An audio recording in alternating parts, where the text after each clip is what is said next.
परमात्मा श्री कृष्णाय नमः। व्यास जी और नारद जी लोक संग्रही संत है। लोक संग्रही संत का अर्थ होता है जिसको लोगों की चिंता है, जो चाहता है कि लोगों का जीवन अच्छा हो, समाज सुधरे, किसी के घर दुख ना हो, किसी के घर झगड़ा ना हो, सब सुखी रहे, सब भगवान की भक्ति करे, ऐसा जो चिंतन करता है उस तरह का संत होता है लोक संग्रही संत। नारद जी को चिंता होती है, भगवान की भक्ति का प्रचार करने के लिए वह सब जगह घूमते हैं। वह ब्रह्म ज्ञानी है पर उन्हें लोगों की चिंता है। इस तरह की भक्ति में एक समस्या यह है कि लोगों की चिंता करनी पड़ती है, समाज का चिंतन करना पड़ता है।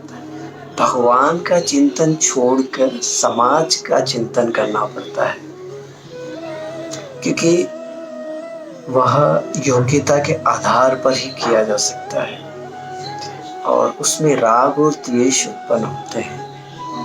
अगर आप किसी को दोगे वो प्रसन्न होगा। मान लीजिए आपके पास धन है, आप किसी को धन देते हो वो प्रसन्न हो जाएगा।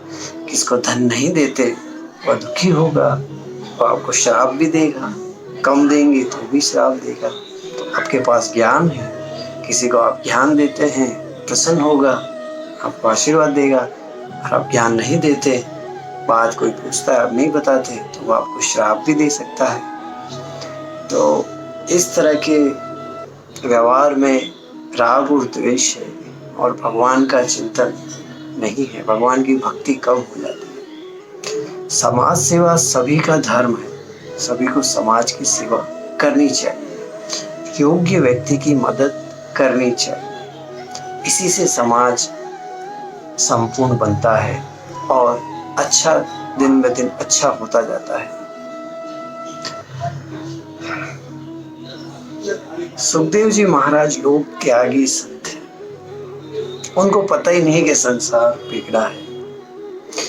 उनकी ब्रह्म दृष्टि स्थिर है। उनके लिए अच्छा खराब सब एक जैसा है।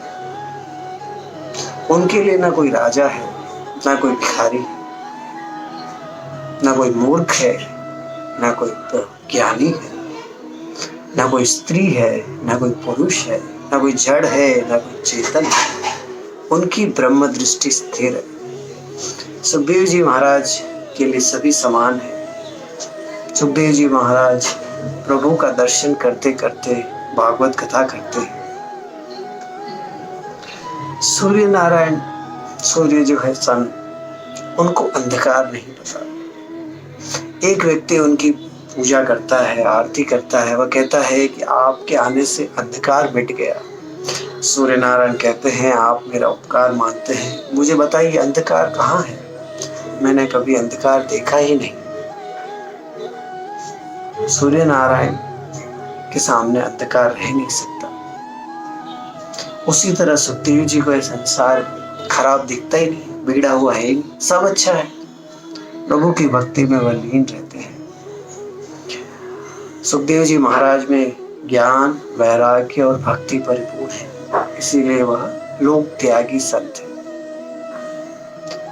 समाज को सुधारने की बात, समाज को सुधारने की कोशिश में पड़ना भी नहीं चाहिए। आप तो अपना चिंतन कीजिए, आप अपने आप को सुधारिए। आप इस समाज का अंग है, आप सुधर जाएंगे तो समाज का वो अंग तो सुधरेगा। होता क्या है कि हमें लगता है कि हम सही हैं और जो दूसरा व्यक्ति है उसकी सोच सही नहीं है, और उस हिसाब से हम कहते हैं कि ये नहीं ये करो। हम ये नहीं सोचते कि हमारे अंदर क्या कमी है। हम दूसरों को सलाह देते हैं सुबह जल्दी उठना चाहिए, एक्सरसाइज करनी चाहिए, दिन में 2 बार ब्रश करना चाहिए, है ना। पर हम खुद लेट उठे, हम खुद एक्सरसाइज ना करें, हम खुद 2 बार ब्रश ना करें, तो ये इस तरह की सलाह का प्रभाव किसी पे नहीं पड़ता। इसीलिए स्वयं अपने आप पर ध्यान दें कि मुझ में किस तरह की कमी है, मैं उन्हें कैसे दूर करूं। कैसे मैं प्रभु के पास। 5 तरह की शुद्धि होने पर ही परमात्मा के दर्शन की इच्छा होती है, तीव्र इच्छा होती है। प्रकरण 7 से 11 में 5 तरह की शुद्धि की बात कही गई है। मातृ शुद्धि, पितृ शुद्धि, अन्न शुद्धि, आत्म शुद्धि और वंश शुद्धि। भागवत ये वंश शुद्धि की कथा है। परीक्षित उत्तम श्रोता है। परीक्षित को प्रभु के दर्शन मां के पेट में ही हो जाते हैं। अश्वत्थामा ने ब्रह्मास्त्र छोड़ा है। ब्रह्मास्त्र का इस तरह से संधान किया है कि माता उत्तरा उसका वध न हो, उसकी मृत्यु न हो, और जो उनके गर्भ में पुत्र है परीक्षित, उसकी मृत्यु हो जाए। पेट में बहुत तेज जलन होने लगी है। उत्तरा को बहुत दुख हुआ है। द्रौपदी ने उत्तरा को समझाया है, पुत्री प्रभु का स्मरण करो, प्रभु की भक्ति करो, प्रभु का नाम लो। दुख में प्रभु का नाम लो, तुम्हारा दुख दूर होगा। प्रभु का स्मरण किया है। परीक्षित को बचाने के लिए प्रभु गर्भ में प्रवेश करते हैं और ब्रह्मास्त्र को अपने सुदर्शन चक्र से काटते हैं।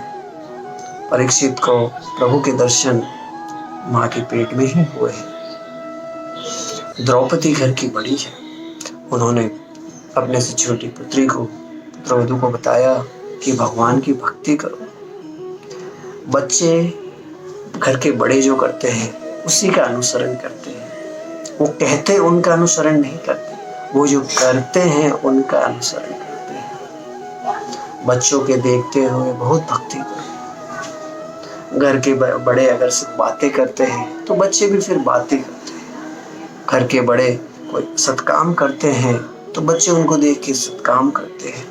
घर के बड़े अगर कोई व्यसन करते हैं तो बच्चे भी व्यसन करते हैं। और घर के बड़े अगर स्वार्थ व्यवहार करते हैं तो बच्चे भी उनसे स्वार्थ व्यवहार ही सीखते हैं। तो बच्चों के देखते हुए उत्तम से उत्तम कर्म करें, व्यसन छोड़े, व्यसन से मुक्त हो जाए, भगवान की भक्ति करें, सुबह जल्दी उठकर भगवान की भक्ति करें। वही संस्कार फिर बच्चों में आएंगे। बच्चे जैसा देखते हैं वैसा करते हैं, बच्चे जैसा सुनते हैं वैसा नहीं करते, जैसा देखते हैं वैसा करते हैं। इसीलिए भगवान की भक्ति करो। घर के पिता सुबह अगर चाय नहीं बनी हो तो उठते नहीं, सोते सोते पूछते हैं चाय बन गई क्या?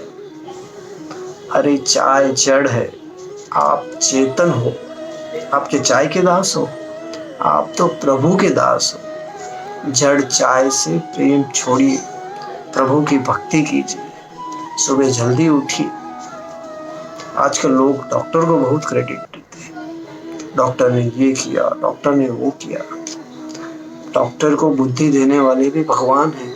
डॉक्टर भी प्रभु की भक्ति करते हैं तो प्रभु के गुण डॉक्टर में आते हैं। उसी हिसाब से वह अच्छे से अच्छे डिसीजन ले सकते हैं। प्रभु की भक्ति कीजिए, प्रभु के गुण आप में आएंगे। प्रभु के गुण आएंगे तो प्रभु की तरह ही आप भी वही कार्य कर पाएंगे जो प्रभु ने किए हैं। अपने कैरेक्टर को उत्तम कोटि पे ले जाएंगे, बहुत ही ऊंचे लेवल पे ले जाएंगे। छोटी छोटी सांसारिक चीजों में मत पड़िए। लोग आपको बुरा कहते हैं, आपके साथ स्वार्थपूर्ण व्यवहार करते हैं, आपसे झूठ बोलते हैं, आपको धोखा देते हैं। इन बातों पे ध्यान मत दीजिए। वह उनका कार्य है, वह उनकी सोच है। आप प्रभु की भक्ति कीजिए, प्रभु की तरह। प्रभु सबको सम्मान देते हैं, प्रभु सबके साथ समान व्यवहार करते हैं, उस तरह का व्यवहार कीजिए। प्रभु ने धर्म की रक्षा की है, आप भी धर्म की रक्षा कीजिए। धर्म का अर्थ होता है सही का साथ देना। पांडव सही थे, उनका साथ दिया प्रभु ने। प्रभु ने पांडव का साथ इसलिए नहीं दिया कि वह उनकी बुआ की लड़की थी। प्रभु ने पांडव का साथ इसलिए दिया कि वह सही थे। सही बनिए और सही का साथ दीजिए। ॐ सर्वे भवन्तु सुखिनः सर्वे सन्तु निरामयाः सर्वे भद्राणि पश्यन्ति मा कश्चित् भाग्यभवते। ॐ शान्ति शान्ति शान्तिः।